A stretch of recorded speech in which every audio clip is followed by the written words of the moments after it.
3 weeks ago today, in the gardens of the Kremlin, Mikhail Gorbachev absolutely confident about his power. If anybody's writing off Gorbachev,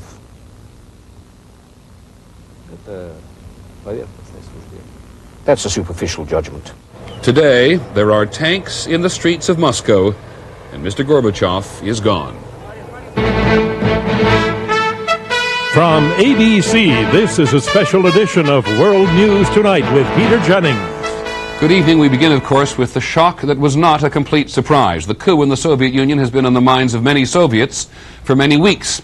There's a lot we know tonight and still a lot we do not know. It is widely believed that the head of the KGB, the defense minister, the minister of the interior, the prime minister, plus Mr. Gorbachev's own vice president have been planning the coup for weeks, if not months. The Gang of Five, they will surely be called by many Soviets. Tonight, even though they have moved to snuff out centers of democracy in various parts of the country, including radio and television stations in the Baltic republics, they are still not in complete control. Boris Yeltsin, the president of the Russian Republic, defies them and has at least a small segment of the military with him. There's been no word from Mr. Gorbachev. Even his specific whereabouts are not known. It is assumed he is not free to do whatever he wants. Our first report from Moscow is from our bureau chief there, Jim Laurie. The playing of somber music on Soviet television was one of the first clues here that something had happened. Some people thought someone important had died. Верховного Совета СССР. Then the announcement of a state of emergency. President Gorbachev could no longer govern because of his health, the statement said. A new 8-man committee was now in charge. A few hours later, columns of tanks and armored troop carriers rumbled into the center of Moscow. They assumed positions outside the Kremlin and in other strategic locations. People on the streets were stunned. A few shouted insults at the soldiers. One man lay down in front of a tank to try to halt its progress, getting out of the way just in time. Many gathered around tanks, berating the soldiers. Others countered, "We need law and order." One woman shouted angrily, "You are fascists." The head of the National Emergency Committee, Gennady Yanayev, later gave reporters his version of what happened to Gorbachev. I should say that Mikhail Sergeyevich Gorbachev is now on vacation. He is undergoing treatment in the south of the country.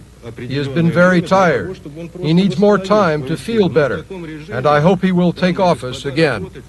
Yanayev said economic reforms would continue. He promised pay raises and price cuts, but he also announced a ban on strikes and political demonstrations and strict limits on the Soviet press.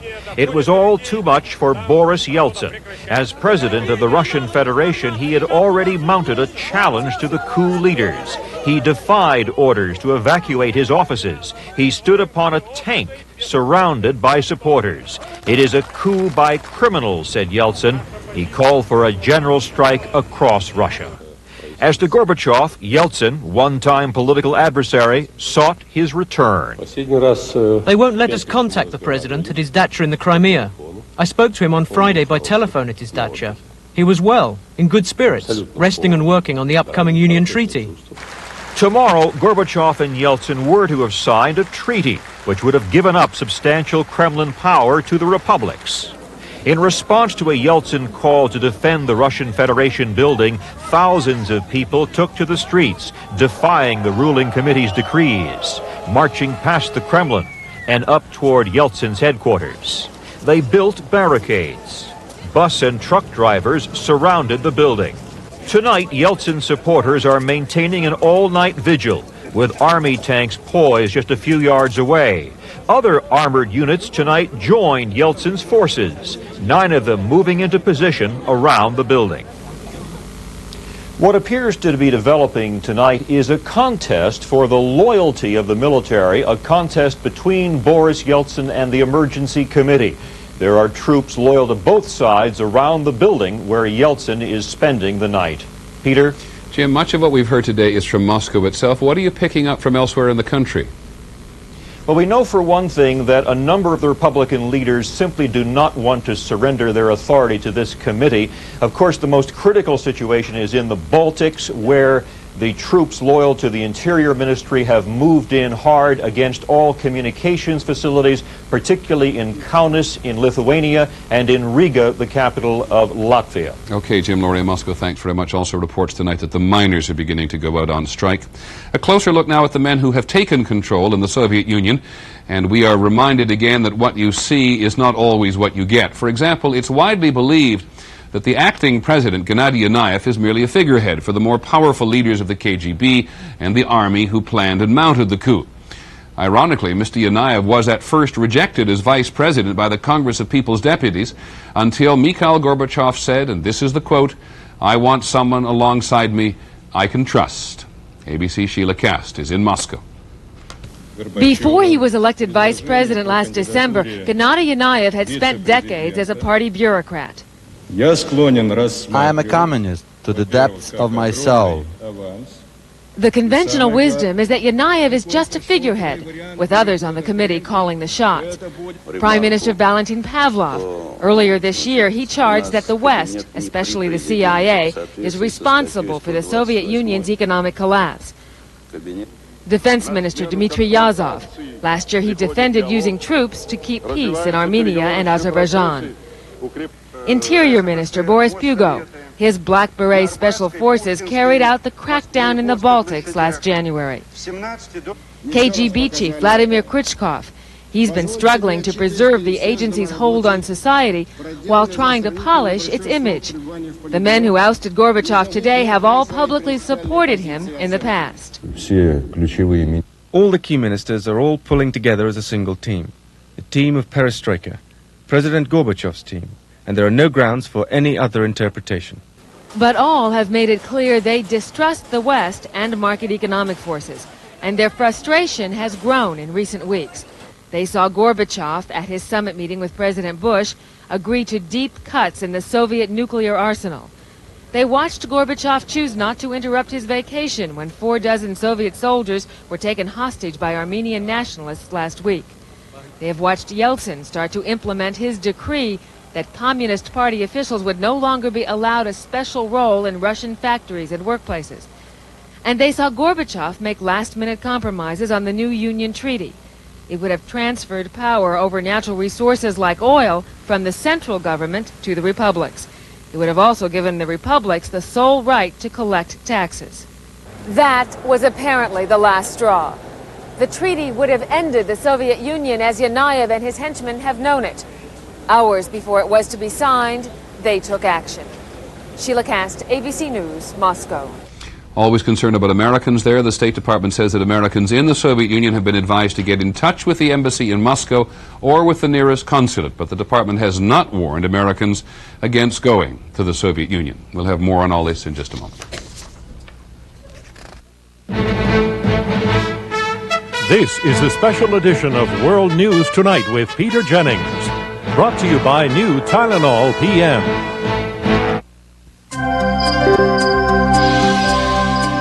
Because some aches and pains don't go away when the lights go out, we've created new Tylenol PM, specially formulated with extra-strength Tylenol pain reliever for those aches and pains that can keep you up at night, plus a gentle ingredient to help you sleep,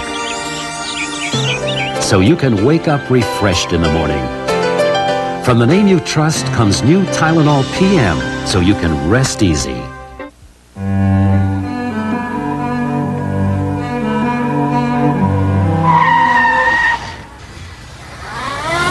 Oh, look. They're rolling back the prices on all the new 91 Legacy models. Now during Subaru Super Savings Days, get $1,200 in customer cash on any new 91 Legacy. And with additional factory-to-dealer incentives, you could save hundreds more. Subaru Super Savings Days. Sounds like forward thinking to me. Offer ends October 2nd. See your dealer for details. Well, news of this coup came as a shock to officials in the Bush administration. Many of them got the word at Mr. Bush's vacation home in Kennebunkport, Maine. And that prompted a hasty change in the president's vacation plans. Here's our White House correspondent, Britt Hume. The president bounded up the steps of Air Force One in the driving rain of Hurricane Bob, making an unexpected return to Washington to deal with the even more unexpected developments in Moscow. As he had told reporters earlier at his vacation compound, however, it was a turn of events he and his advisors had long feared. One of the reasons that we have conducted our policy the way we have is to encourage reform and democracy.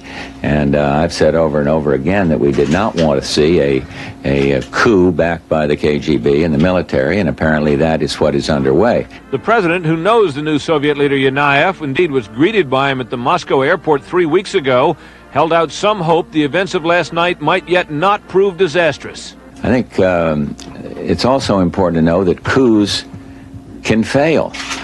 They can take over at first, and then they run up against the will of the people. So it's too early to say, but let's hope that Yanayev, when he made his statement, was speaking from conviction.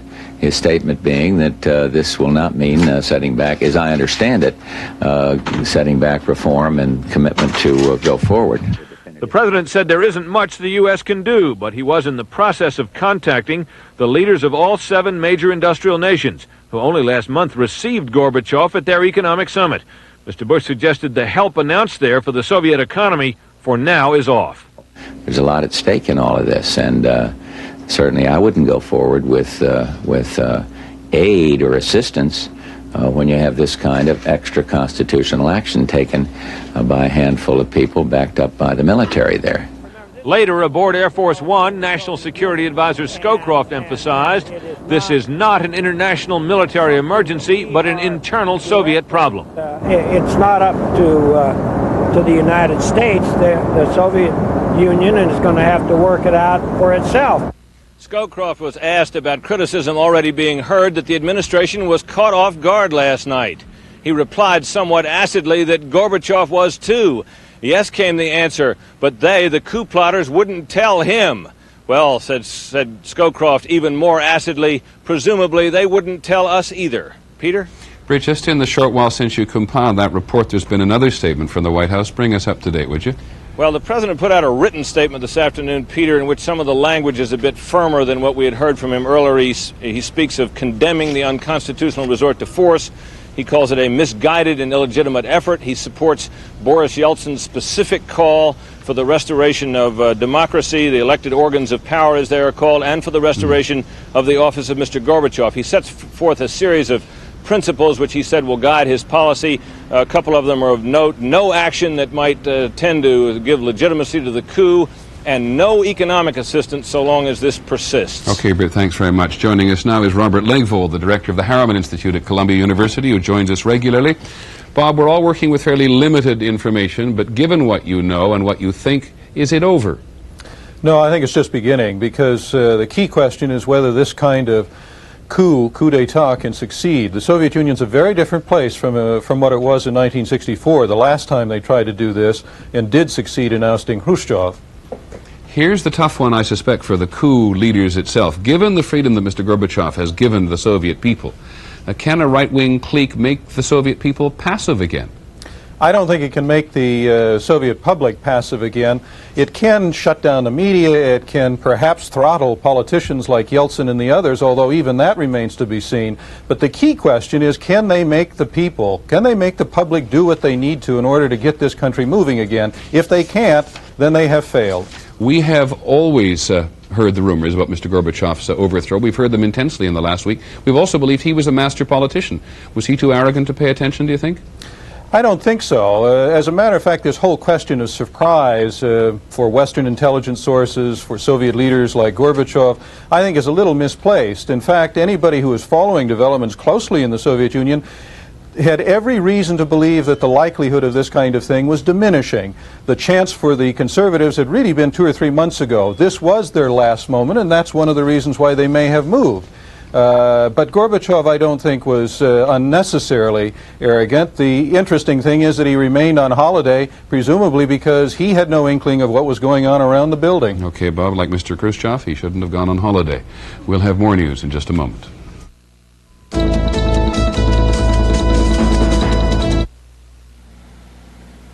This can't be my new apartment.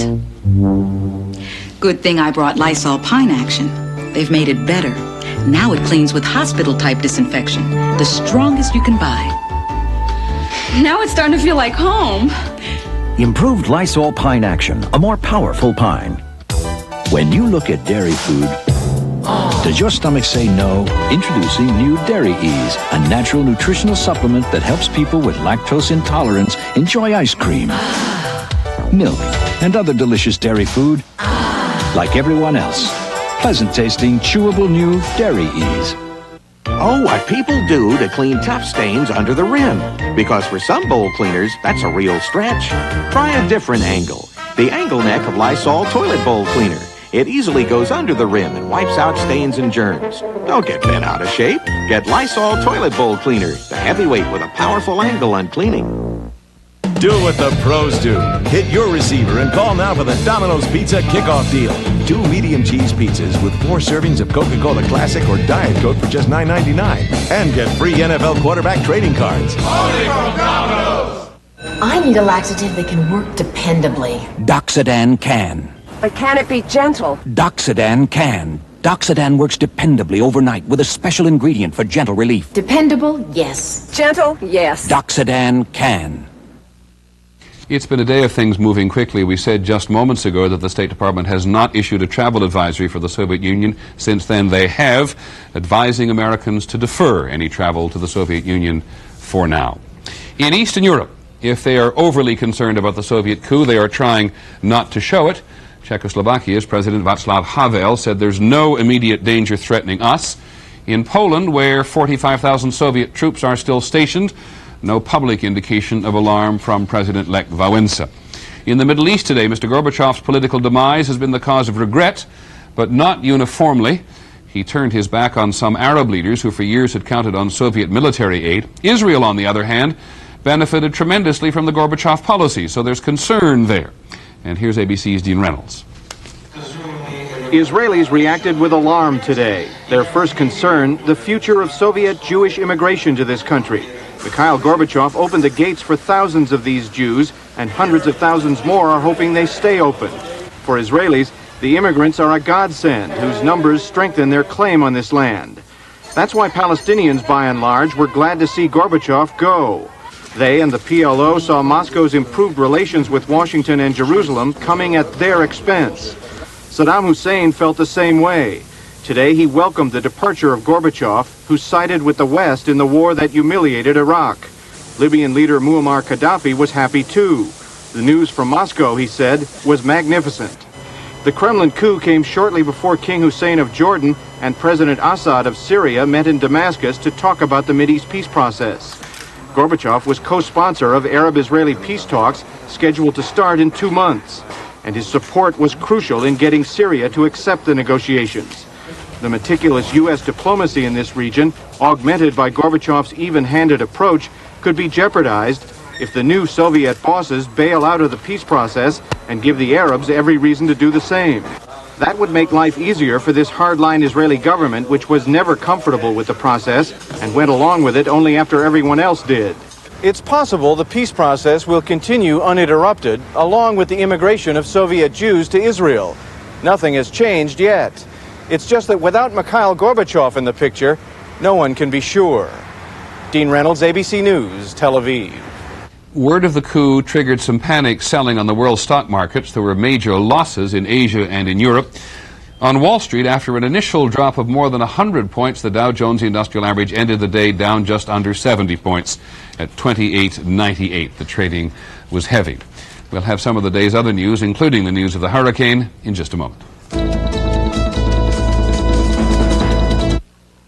We bake pearls made of denture material in this blueberry pie to prove how powerfully Efferdent, America's leading denture cleanser, removes this tough stain, even in between. Efferdent, stronger than stains. In art, taste is subjective, but in life, good taste is well defined. Fancy Feast gourmet cat food, exceptionally moist and delicious. Fancy Feast. Good taste is easy to recognize. Now you can ask Angela Lansbury about Bufferin. Angela, you've said on TV that Bufferin is effective pain relief. Is it really strong aspirin? I'll say it is. Extra strength Bufferin's the strongest dose of aspirin you can buy. 1,000 milligrams. Angela, how can Bufferin be so strong if it has buffers? That's a good question. I've learned the buffers don't weaken it. They just help prevent aspirin's stomach upset. Bufferin's great pain relief. Shouldn't you discover the strength of Bufferin? To get rid of her gray, my wife can spend 40 minutes. But I discovered this 5-minute hair coloring. The revolutionary discovery called Just for Men from the leader in men's hair coloring. Simply apply Just for Men and in 5 minutes shampoo out. Gray is blended away. The look of my natural color is back in 5 minutes. That was me, and it won't fade or wash out. My hair takes forever, but you look great in just 5 minutes. The look of your natural color in just 5 minutes. With Just for Men. Every evening, we pack over 700,000 passengers onto our planes. 5 to 10. Before takeoff, check. No drinks are served, no meals are prepared. Yet our customers love our service, like our UPS Next Day Air Letter. Guaranteed overnight delivery by 10:30 a.m. And for just $9.75, far less than other companies charge. Check takeoff thrust. No one seems to mind that there's no in-flight movie. We'll return to the Soviet story in a few moments, but here at home, the first major hurricane of the season on the East Coast, Hurricane Bob. The latest satellite photos show the eye of the storm is off the coast of Maine. It moved north off the shore of New England throughout the day, forcing thousands of people to leave their homes. And here's ABC's John McKenzie. The storm came barreling up the northeast, traveling at 30 miles an hour, pushing around just about anyone or anything that stood in its way. With winds gusting to more than 100 miles an hour, people along the coast were left with a basic choice. Either move on or hold on. On Cape Cod, resort towns at the peak of the season looked like ghost towns after an estimated 50,000 people fled the area. You just have to know when you can move, when you can't move, and you got to respect it. But yeah, it's scary at times. In Falmouth, the high winds smashed windows and tore off roofs. Trees and utility poles were down, leaving many in the dark. In all, as many as 750,000 people were left without power, and it could be days before it's restored. Waves surged 7 to 10 feet, forcing Navy submarines to flee for the safety of the deep, while pleasure boats put into any harbor they could find. It's really hard to believe how destructive a hurricane could be. The last time people here saw anything like this was 6 years ago, when Hurricane Gloria paid a visit. Trees were down everywhere from that one. I can imagine what this is going to cause. In Boston, employees were sent home at noon, but for many it was a question of how to get home. Roads were clogged and the winds were so strong the city suspended bus service. Farther down the coast, the tip of Long Island, New York, took only a glancing blow from the storm. For some there, Bob is now just an exciting memory. Once in a blue moon you get something this much fun, you can't miss something like this. But for most people caught in Bob's path, it looks more like an extended cleanup. John McKenzie, ABC News, Falmouth, Massachusetts. Elsewhere in the country, in Wichita, opponents of legalized abortion have begun another week of demonstrations in an effort to shut down 2 abortion clinics. Once again, they tried to block access to the clinics, and once again they were arrested, about 100 arrests today. Since the protests began more than a month ago, there have been 2,200 arrests. A new survey on AIDS has found that a large number of people who were considered high risk are not being tested. 14,000 people were questioned. Nearly 40% of those men who said they had recently had sex with other men said they have not been tested for the AIDS virus. We'll be back in just a moment.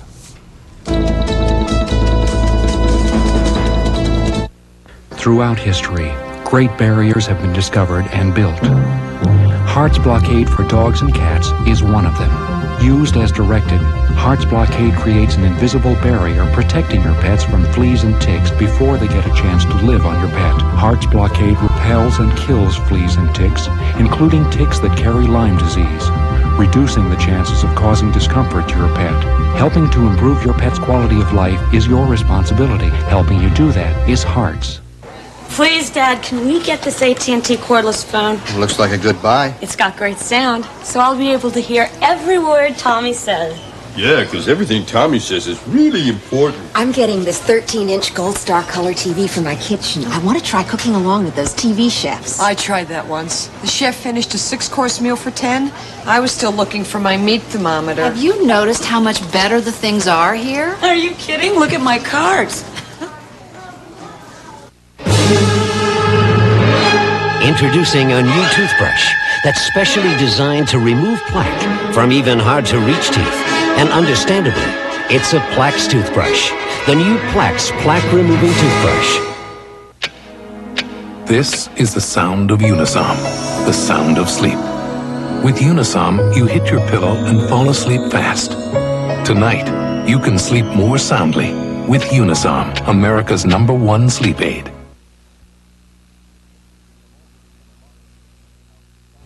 We have all heard from a lot of people today how surprised they were that Mr. Gorbachev has been overthrown. Even though all the signs were there, we count ourselves among those who thought 3 weeks ago today that here was a man who seemed very much in control of his own destiny. We had spent 2 hours with him in the Kremlin gardens, pointing out more than once that in some parts of the country his authority was being defied. To demonstrate his popular appeal, he took us over to a group of tourists who seemed very glad to see him. Well, where do you all come from? We reminded him of his own polls that showed 80% of Soviets unhappy with his economic policies and blaming him. He countered by saying that because of him, people were free to complain. These democratic processes do exist. They operate everywhere, and society has the possibility to resolve any problem, even to have a different president if it wants.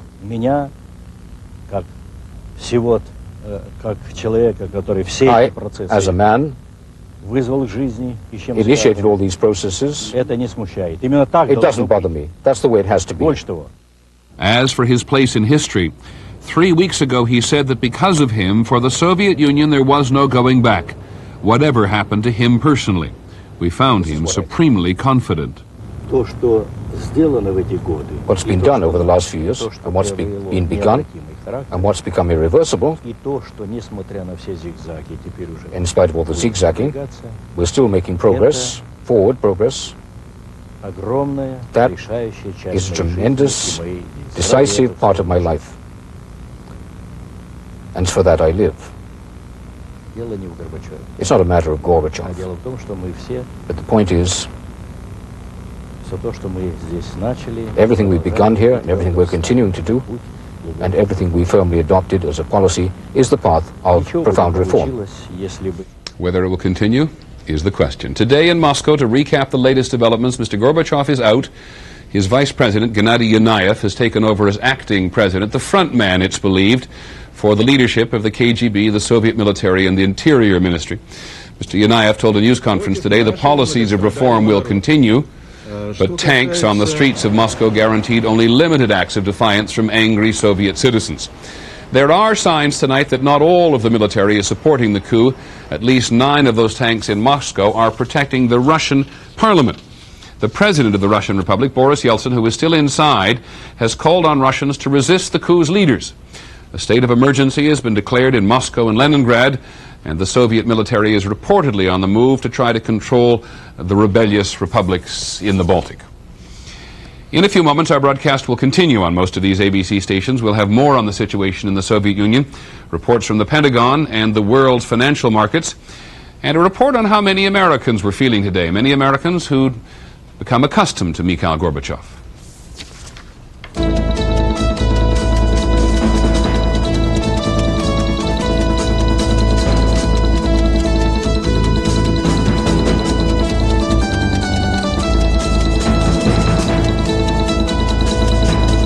Tonight on a special edition of Nightline with Ted Koppel, the new Soviet rulers will be well into their second day of power. What lies ahead for them and for the demonstrators who oppose them? Tonight.